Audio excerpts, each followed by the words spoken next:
Hello and welcome to the Sunday edition of A Proud Malcontent. Sunday forgot the date, Sunday the 23rd of November. And I'm Pete Bell and I am a proud malcontent. Uh, right, so I'm speaking to you from a pishy down Perth that is grey and quite horrid. I have set up the lights here in my what I uh, glorify as my studio. But the low light compensation on the camera seems to be coping with it. But please let me know in the comments if you're finding the picture too dark. And what else have we got on? Right, today I've got to get on with it because later on we're joined as ever on a Sunday for Confute Corner. We're joined by Stephen Duncan, who will be crunching the numbers, and it's about polls. I think it's going to be a wee bit of light-hearted one this week. And goodness knows we could do with something a wee bit light-hearted. Although spirits were raised during the week by that win for Scotland at the football, Scotland qualifying for the World Cup. Now, I have to say, I am not a huge football fan. It's not that I dislike football. It's just that it doesn't engage me the way it does some people. It doesn't loom that large in my life. But obviously, I'm pleased, delighted that Scotland has qualified for the World Cup. I'm old enough to remember when we've done this before, and it hasn't ended all that well. So I kind of temper my excitement a bit. But people are focused, shall we say, on that football win. So that is kind of the topic for today's rant. Although I'm on the wrong page there. The first page I wanted to look at, and this is the top story on the National Online. Inside John Swinney's historic World Cup qualifier experience. Who the hell cares? Quite honestly, there were thousands of people there. There's none. Why focus on John Swinney? I don't know. They've got to have some sort of hook for the article, I suppose. This is by Steph Braun. I'm not criticising Steph Braun, by the way. It's just that I don't really care about John Swinney's excitement about this. However, there is an interesting comment. There's probably several interesting comments, but there is one that I've picked out, and this quotes John Swinney, and this bit struck me. I'll read it out. The Saltire was very dominant at the game on Tuesday. It was very dominant at the Argentina rugby game on Sunday. And on both occasions, these are huge gatherings of Scottish people.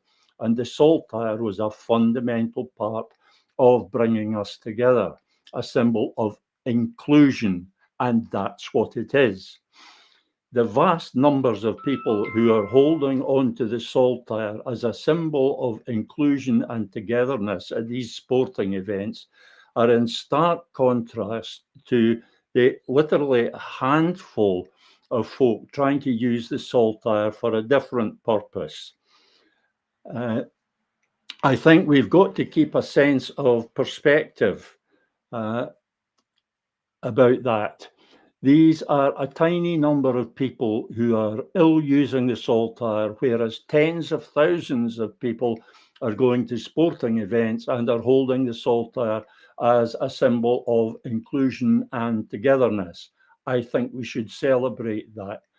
Well, yeah, it's great to have an opportunity to agree with with John Swinney. Excuse me, I'm putting my phone on silent, which I should have done before we started, obviously. Yeah, it's great to be able to agree with John Swinney on something. And this, the context of this was something that happened last week, Thursday, I think it was, when I'd been a medical appointment, and I popped into my local, the Half a Tanner here in Perth. I popped in there for a pint on the way home, as you do. And it suits me fine, you know. It's the middle of the afternoon, the pubs are quiet, and that suits me because I'm not that sociable. I just kind of be erst with people. People are shite. Yeah, and that was proved. That was proved on Thursday. I think there was one other person in the bar. As I say, I was just sitting having a pint, checking my email, and there was some chat with the bartender. Twice this guy, would sort of acknowledged each other. Twice this guy made remarks about fucking refugees. Pardon the language, I'm quoting. Twice. And both times I just ignored it. I glossed over it.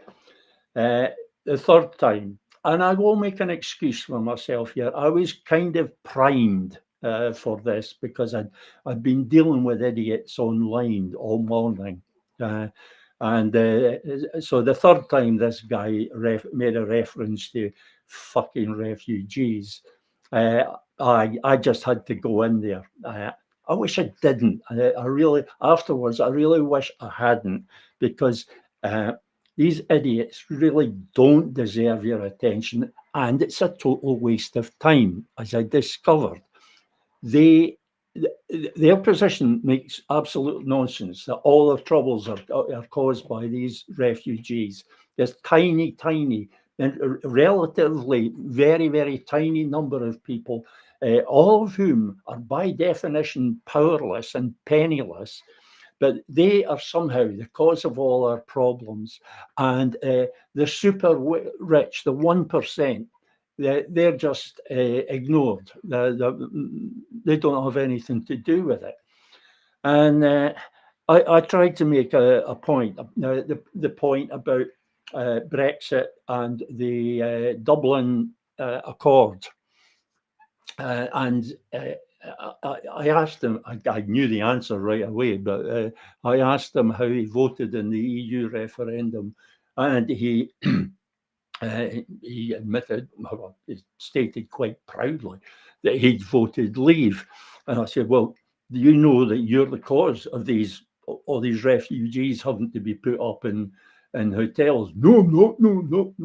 I said, well, you are, because Brexit, leaving the EU, meant leaving the Dublin Accord, and the Dublin Accord was what allowed the UK to return migrants arriving illegally. It was an arrangement amongst all the countries of Europe that people could be sent back just automatically within a matter of days, within a week.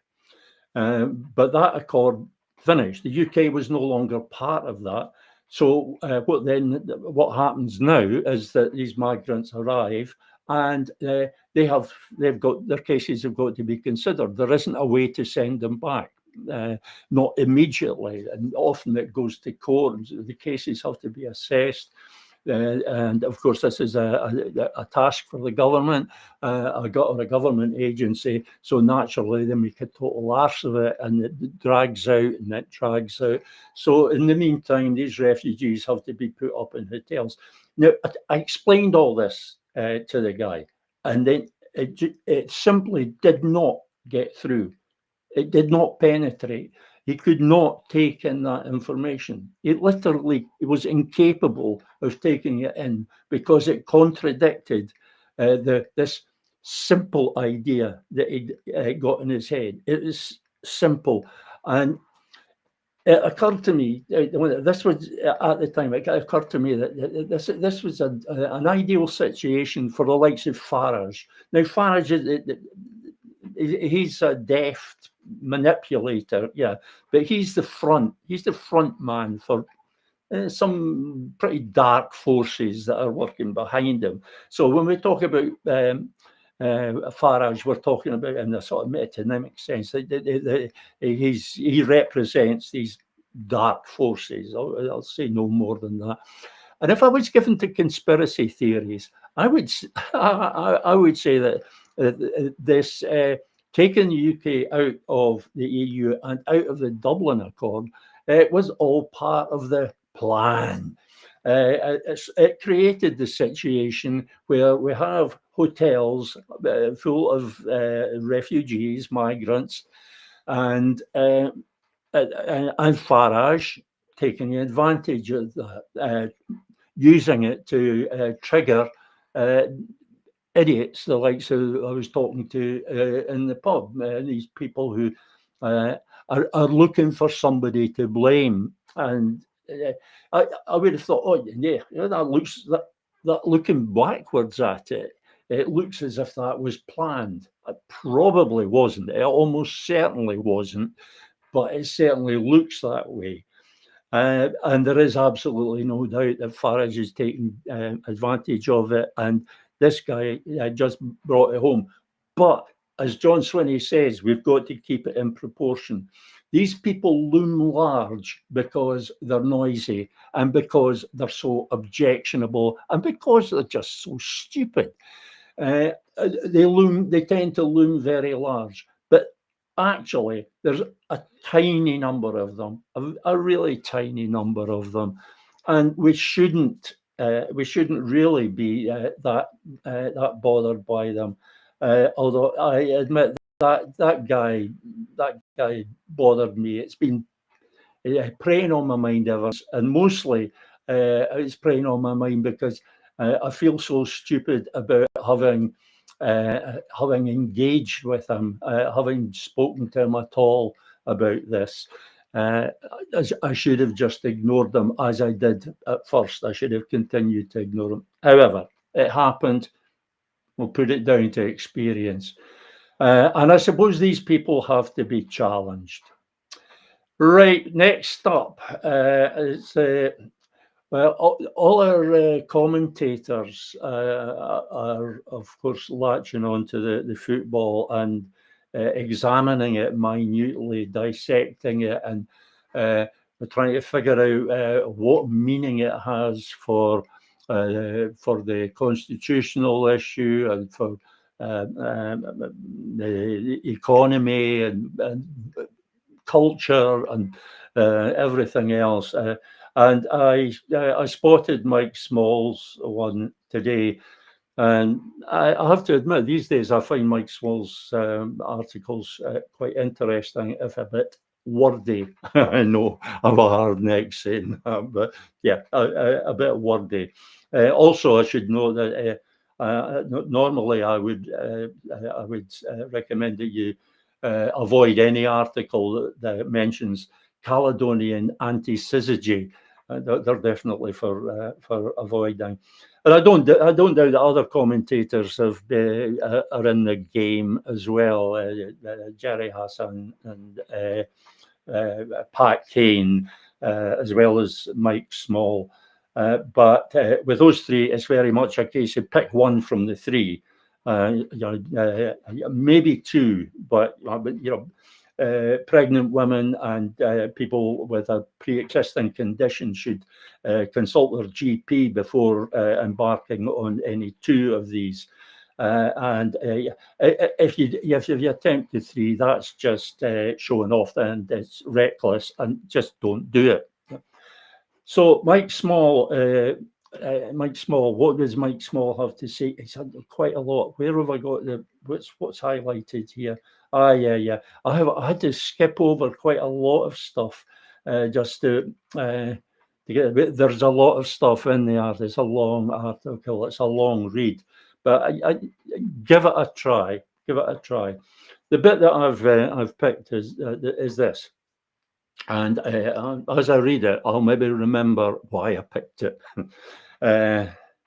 At the time of the euphoric MacLeod Argentine campaign, that's what I was talking about, that I remember, and the crushing disappointment of that.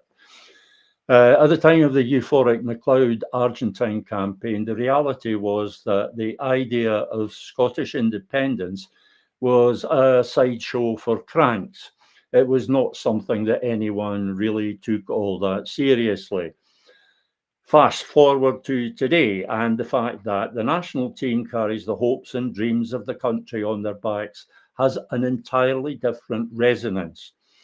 The generation that sings No Scotland, No Party and Yes Sir I Can Boogie is Generation Yes. The young team of the Tartan Army don't consider themselves remotely British and don't carry either the cultural cringe or the shame of 1978 or subsequent sporting failures. They have been brought up both under the normalisation of devolved government for good and ill, and also under the expectancy of, at some point, the realisation of self-determination. The lion rampants of the 1970s have turned into saltires. See how I'm linking that to the pieces with John Swinney?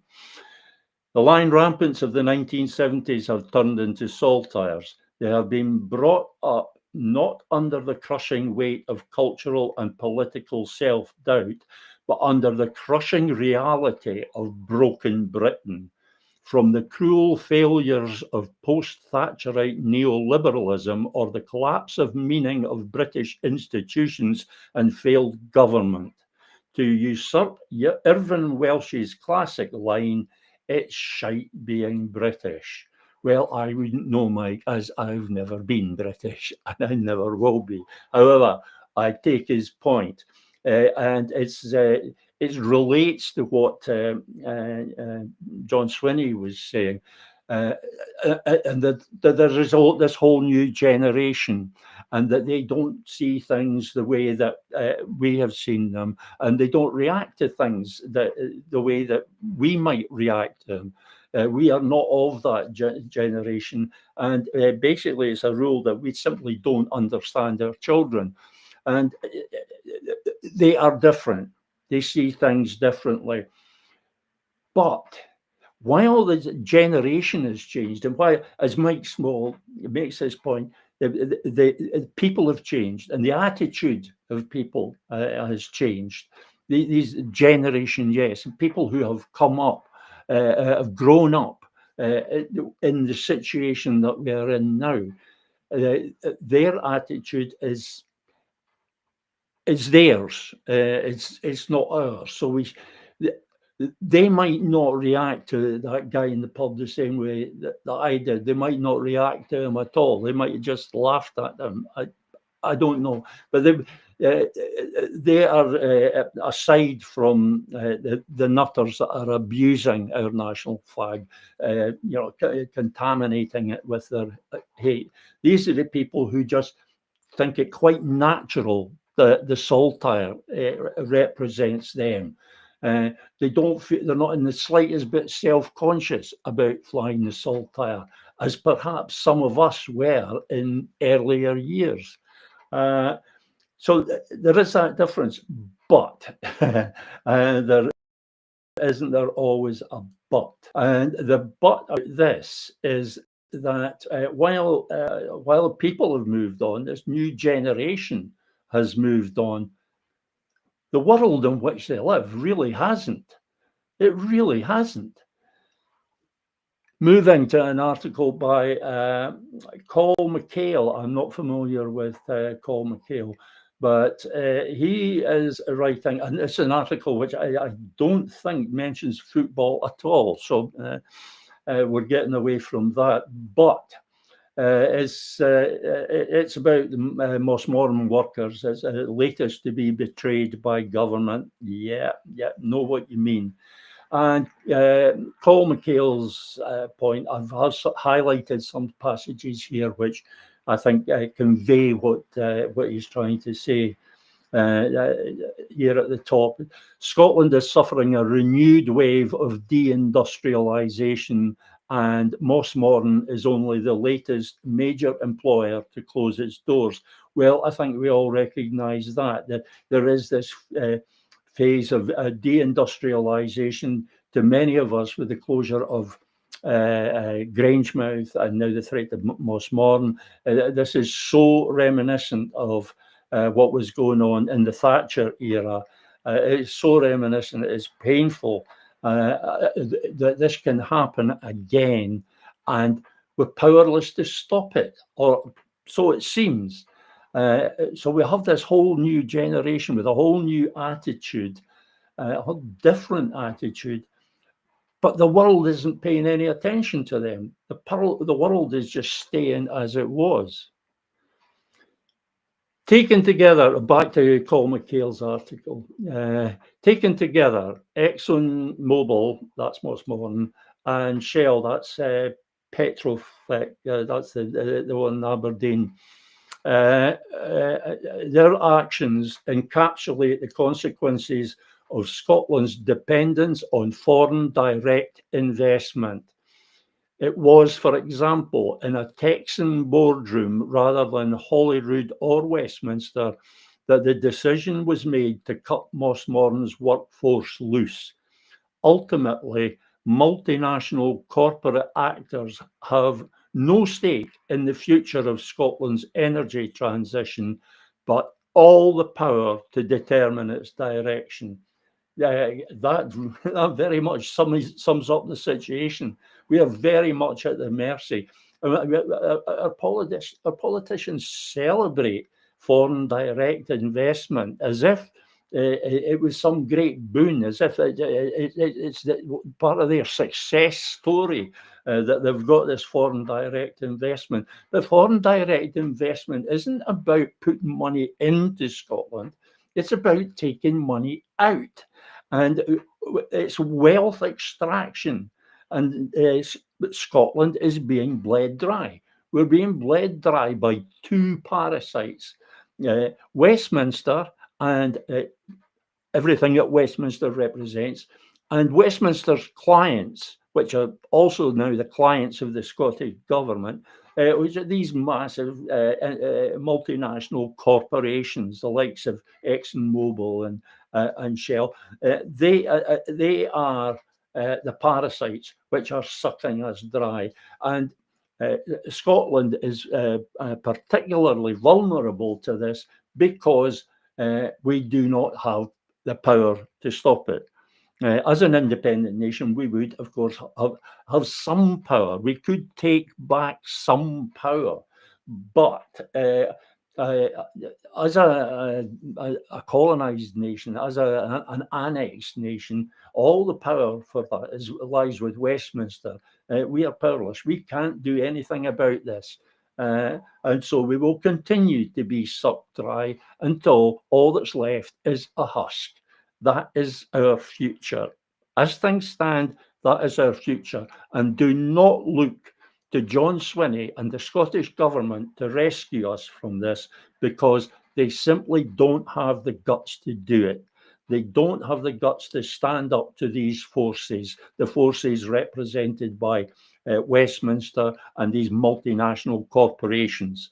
They just don't have the guts to do it. That is why they still celebrate foreign direct investment, and they still celebrate every bit of money that comes from Westminster.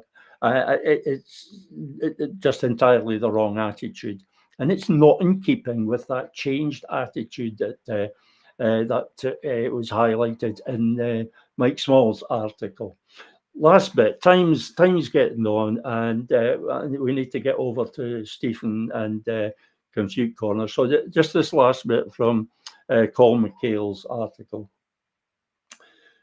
Decades of dependence have left the country at the whim of the multinational corporations with whom the power to dictate the orientation of Scotland's economy really lies.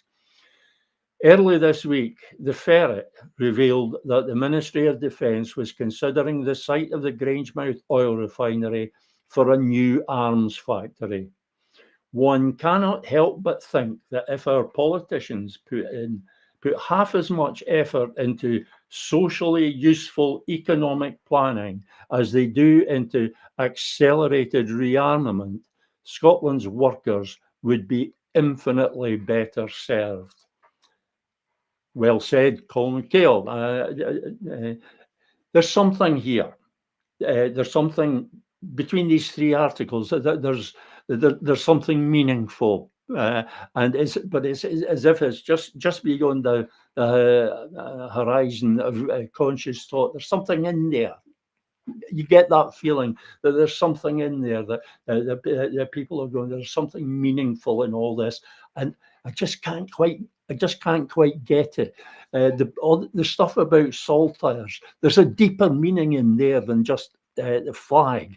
There's something important about that. It's not just about the flag, but I can't quite grasp it, and that's important because I think whatever it is that's in there, that holds the secret of how we get that additional surge of support for independence, support for our exercise of our right of self-determination. I think there's a message in there for Scotland's independence campaign about where it should go from here. The only thing that is absolutely certain is that it is not the way John Swinney wants to take us. It is not. Talking about surges, that's going to be the subject of Stephen Duncan's piece this Sunday. So I'll ask Stephen to join us, and hopefully we have him here. And there's the man himself. Hi, Stephen. Hello, Peter. Are you well? I'm very well, thanks. And I see you were lining me up with a cue there, referencing me as Stephen Henry. So. Right, yeah. Where that came from, I've no idea. But you know, all of that in there is a wee bit of a mystery. Yeah, that's a name that I haven't heard for a long time. I don't know where it came from. No matter. What are we talking about today? Well, as you mentioned, there's been another surge in the opinion polls, if you believe some of the commentators, and in the National and elsewhere on some of the independence blog sites. So that's what we're going to talk about today, and see how much truth there is in that and what's actually going on. Okay. Just before we start, I should explain to people that normally Stephen would have control of the slideshow, but that bit of the technology isn't working. It wasn't working last week. It's still not working this week because I forgot about it. I was supposed to get it fixed, but it's not being fixed. So I'll be controlling. So there might be a bit of clumsiness in this, if you'll bear with us. But here's the presentation, Stephen. Okay, that's the front page. This is all reported in the National in the last week or two, the last couple of weeks, really. There's been an apparent increase in yes sentiment in the polling, and this is based on the fact that in the 15 surveys to date in 2025, the support for yes averages out at just over 50%, 50.4%. And last year, in across the 35 surveys, 2024, that was 48.5%. So it looks like it's nudged up a couple of percentage points. But so the question is it true that the excitable claims is that we now have a huge lead for yes, and whether we are surging or soaring etc. in the opinion polls. So let's have a look and see what it's all about in slide 2. So there's 4 charts there, and they're from some of the main opinion pollsters that look at the question of should Scotland be an independent country. They're all on the same scale, so they're all comparable. And in each of them, the red dotted line is what was registered in the Scottish independence referendum 2014 of just under 45% voted for yes. And the black dotted line is the 50% line in each of the 4 charts. So take each in turn. Well, before we take each in turn, you can see that basically there's a pattern there in 3 of them, at least: the blue line, the green line, and the orange line, which is Norstat, Survation, and YouGov, are all trending upwards. And that the scale on this, or at least the timeline, is from the beginning of 2024. So it's the last 18 months to 2 years. And you can see quite obviously there is a drift upwards in the support for yes. And on the purple line in the bottom right-hand corner, that's Find Out Now. And this is the most sort of stable, if you like, and consistent pollster, or at least consistent in terms of the results that it posts. And there's been a couple of pulses, if you like, in the last 3 opinion polls, where instead of being 52%, 51% for yes, it's jumped up to 56% 3 polls ago, and then the most recent poll is 55%, having dipped back down again. So it'll be interesting to see what happens with the next one. So that's what's what the commentators have been referring to in terms of the uptick, or apparent uptick in yes support. So let's take a look at slide 3. Right, so you've seen this chart on the left-hand side before. So this is just to give some context to the more recent upturn in yes. This is again looking at the time series from the last 10 years as recorded by Norstat in terms of their opinion polls, and you'll see this sort of, it's characterized by these upturns and downswings, and they tend to, I think they're related to events at these points in time, that there seems to be a response.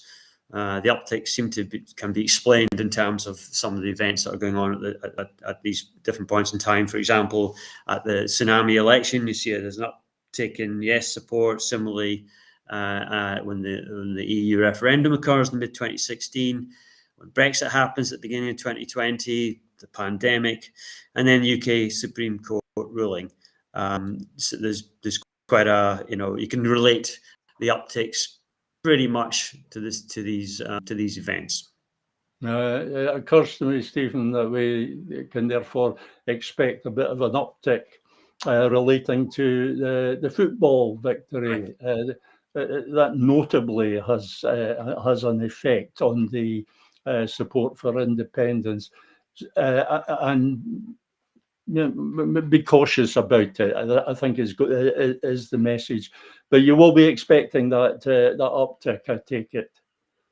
I think the feel-good factor, I think, is quite important. Yeah, I mean, maybe it shouldn't be, but I think it does. I think it's, I think the country probably has had a lift from that, from what happened. Everybody was sort of looking at it, and it's all over social media. I think it's almost certainly. It'll be interesting to see what the next opinion polls actually say. Yeah. I do remember 1978, by the way, when I'm sure you do. When there was great expectations of the Scottish football team when they went to Argentina, and I think, I did disagree with Mike Small saying that there was only cranks who were supporting Scottish independence at that time. I think 30% of people who voted for SNP in 1974 would disagree, independence was still pretty much on the horizon then. What happened thereafter, when there was the sort of debacle of Argentina, in the election the following year, as the SNP's vote went right down. They went down from 11 seats to 2 seats, And I do think there was commentators at the time said, and I think it's a fact, that people were that did impact sentiment for yes. It sort of impacted the confidence negatively, and we know what happened thereafter. So yes, I'll be looking forward to seeing what happens in the opinion polls coming up. There's an important lesson in here. I think there's a feel-good factor, and it's having an effect. It spills over into the constitutional issue, but it doesn't really relate to the politics of the constitutional issue at all. It's a feel-good factor that belongs with sport, but it's having an impact on attitudes in the constitutional issue, because and it's denial of reality. Because in actual fact, there isn't very much to feel good about, and this denial of reality that I'm a bit concerned about, because that leads to the anticlimax and the crushing disappointment. And that leads to disenchantment and disengagement. And I don't think Scotland's cause can cope with much more of that. By the way, I think Mike, when he referred to independence being an issue for cranks, or so, I think he was kind of overstating for effect in that, Stephen. Yeah, okay. Although I did react to myself in much the same way as you. We'll forgive him that. Overstating for effect, we'll call it. Hyperbole. Okay. Back to the presentation. Okay, so just to wind up on this one, there's not been any specific Scottish government or pro-independence party action that I'm aware of that could really have led to this, uptick in in yes support.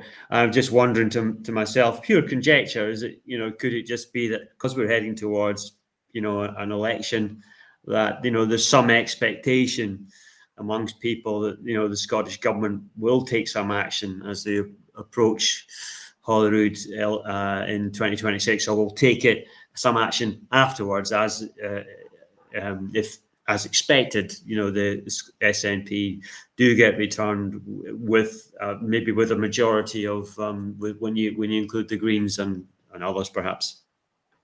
Just a thought. Interesting point. It comes out of that. Most of these upticks, in fact, all of these upticks, they don't relate to any actual action on the constitutional issue, or anything that any of the nominally pro-independence parties are doing. They relate to other events, like external events, external to the constitutional issue, such as Brexit. They're tangentially related, but it's not because the SNP is actually doing anything. That's the important point here.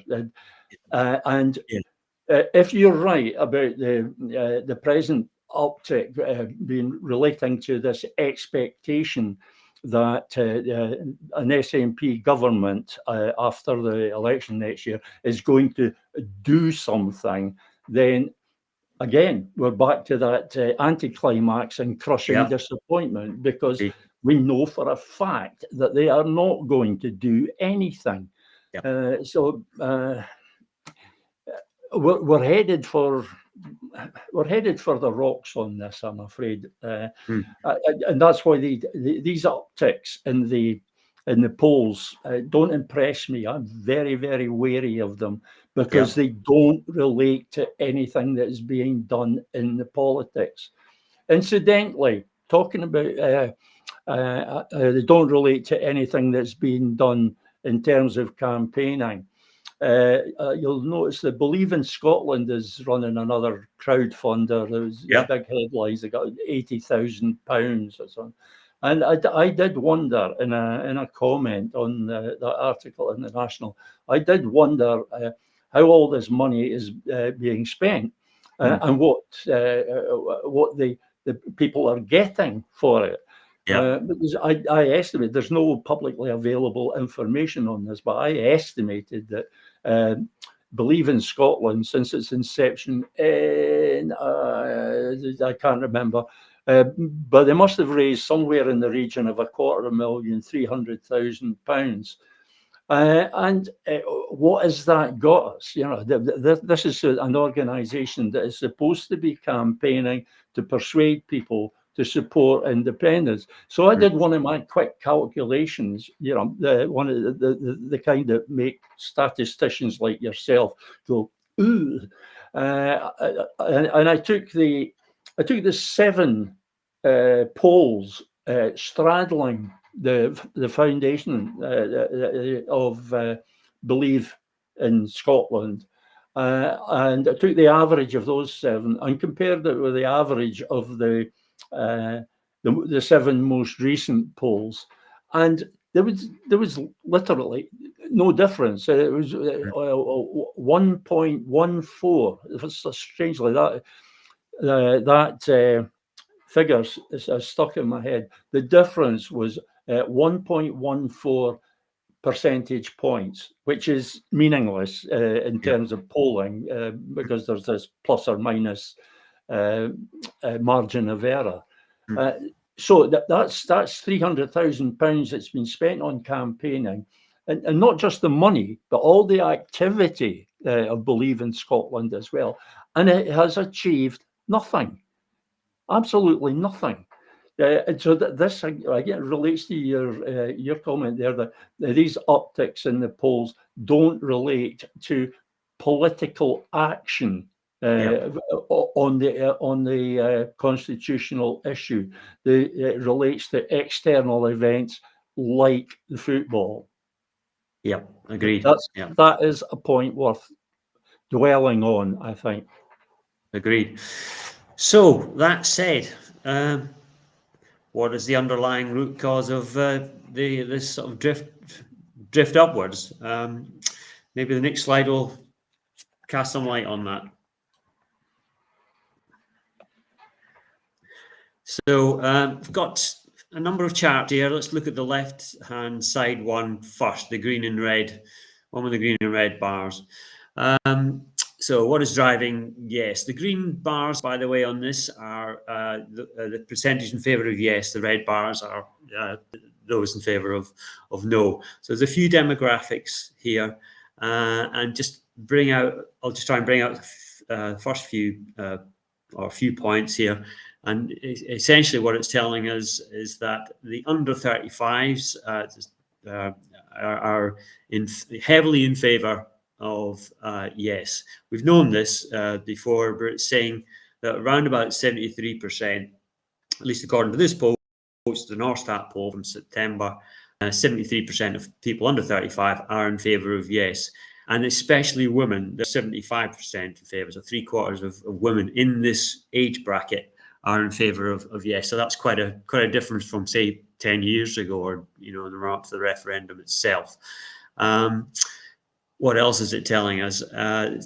Non-voters, which are 2 lots of groups of people, which is new voters, people who weren't of voting age, and also perhaps those people who just abstained, disappointed and disillusioned, are heavily in favour of yes as well.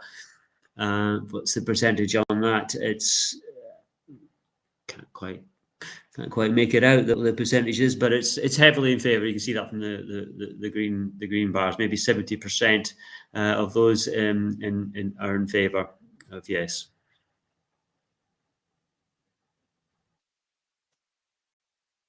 Sorry, I muted my mic because I was taking a drink. You mentioned new voters there, people who haven't voted before. It just occurred to me that that's the people that Mike Small was talking about, the people who are now flying the saltires. So that's an important group. If as commentators seem to agree, their attitude to the whole constitutional issue is markedly different from attitudes in the previous generation. Then we could expect them to make something of an impact on an eventual referendum. They would be an important element in that. Yes. Yes, I would say so. Yes, but we don't have to worry too much about them because they're in the bag almost. We just need to keep them on board. We need to sort of put emphasis elsewhere. But yeah, we do need to make sure that they turn up to vote when we do. When we do get to that point, because that is the point. Maybe they've not got such a great inclination as older folks, the baby boomers and older, who have got a greater tendency to vote, and they tend to vote no. They tend to vote for the union, for the status quo. So you say that these new voters, you say they're in the bag. I know you don't really mean that, but they're in the bag unless they are deterred from voting, unless the disillusionment, disappointment, and that's important, because unfortunately that is exactly what we're headed for next year. By the end of next year, everybody will know that it's all been for nothing. Whatever the uptick in the polls was, it's meaningless, because nothing is happening. There is no political action being taken. So there's going to be this massive come down again, and it's going to be like 1978 is going to be like the Ally MacLeod thing all over again, to use that well-worn football analogy. But when that happens in football, that's one thing. But when that happens in politics, that's affecting all our lives. If these people are deterred from voting by the likes of what John Swinney's proposing to do, and the aftermath of that, if these people just look at that and go, "Oh, what's the point?" and they walk away, then that has serious implications for the constitutional issue. Sorry, Stephen, I just thought I'd make that point. No, it's a valid point, and just to bring it home, if you look at the Scottish independence referendum and the EU referendum, the 72% and 73% of non-voters, are in favour of yes there. So the non-voters there, a large proportion of them will be these young folks that that weren't able to vote, not disillusioned ones, but they weren't able to vote. So so they are heavily in favour of yes as things stand. Unsurprisingly, SNP supporters and those people who voted for Remain, and those people that did vote yes in the independence referendum of 2014, remain heavily in favour of yes. Okay, so that's what's driving yes. So, but what's the why? Why is yes being driven upwards? So we look at these four charts on the right-hand side. A couple of them will look familiar from a couple of weeks ago. The top two charts refer to the period 2020, 2022, and the bottom two charts refer to the period since then, from 2023 onwards. And that's what we're looking at here. And the black line is yes support over these periods, and the yellow line is SNP voting intention, and the red line is Labour voting intention. So that's British Labour in Scotland. Your favourite term, Peter, bliss. And what we can see is that if you remember from 2 weeks ago, when we were looking at yes, the sort of yes versus SNP and the pro-independence parties, you can see there's a high correlation. Just a reminder, high correlation in the initial period, 2020-22, between yes and SNP voting intention. That was broken, has been broken thereafter. There's not a strong correlation. It's statistically insignificant in the second time period. That's why you've got a correlation coefficient of -0.25. Now look at the situation with Labour. I find this quite interesting. In the first period, you've got a correlation coefficient of -0.4. So there's a negative relationship between SNP, yes sentiment and Labour voting intention, but it's quite a weak relationship. It's negative, it's quite weak. Look at this. Just drop down one chart to the fourth chart in that in these four, and look at the correlation coefficient. Well, look at the lines first of all, the black line and the red line. When they start to depart, it's just after the election, the Westminster election in 2014, but middle of 2024 rather, onwards. Correlation coefficient is -0.78. That's a very strong inverted relationship. So what we've seen two things here. We've seen that there's a strong positive correlation between yes and SNP voting intention in 2022, and in 23 to 5 there's a negative association between yes and voting intention for British Labour. So this sort of brings home the point, or at least raised the question in my head, that yes sentiment seems to be linked more to the unpopular actions of the UK government and British Labour in Scotland, rather than any positive steps from the Scottish government, the SNP, or any of the pro-independence parties. And I've also looked at this in terms of the Conservatives in Scotland, and there's just not enough room to put the charts on, the graphs on this chart, on this slide rather. And there's something similar going on there as well. This negative relationship, a stronger negative relationship in the second time period between yes sentiment and Conservative Party voting intention in Scotland. These two things themselves, they sort of slip in support for Labour and Conservatives, or the link between that and yes sentiment is probably itself related to the fact that reform is so popular now, particularly south of the border. So there's quite a lot of things going on here, but what we're seeing is that yes support seems to be getting stronger at the same time as the voting intention for Labour and Conservatives is going downwards, rather than support for SNP going up or the pro-independence parties going up, driving yes up the way. Any questions on that? I've said quite a lot there, but I think there's something quite interesting in that.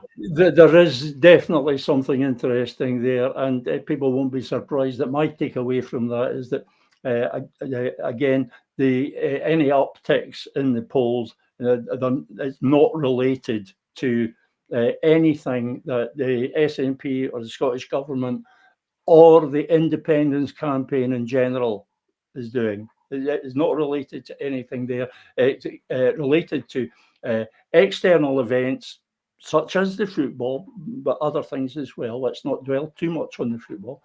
It's related to external events and also to the unpopularity of the British parties. Let's just call them that. The SNP is fond of claiming, the SNP and all the other nominally pro-independence parties, they're fond of claiming that the British government, the UK government, is driving people to yes. But that is not what's happening.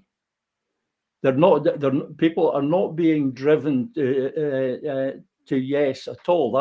That's staying fairly flat. It's not rising. It's just support for these other parties is falling.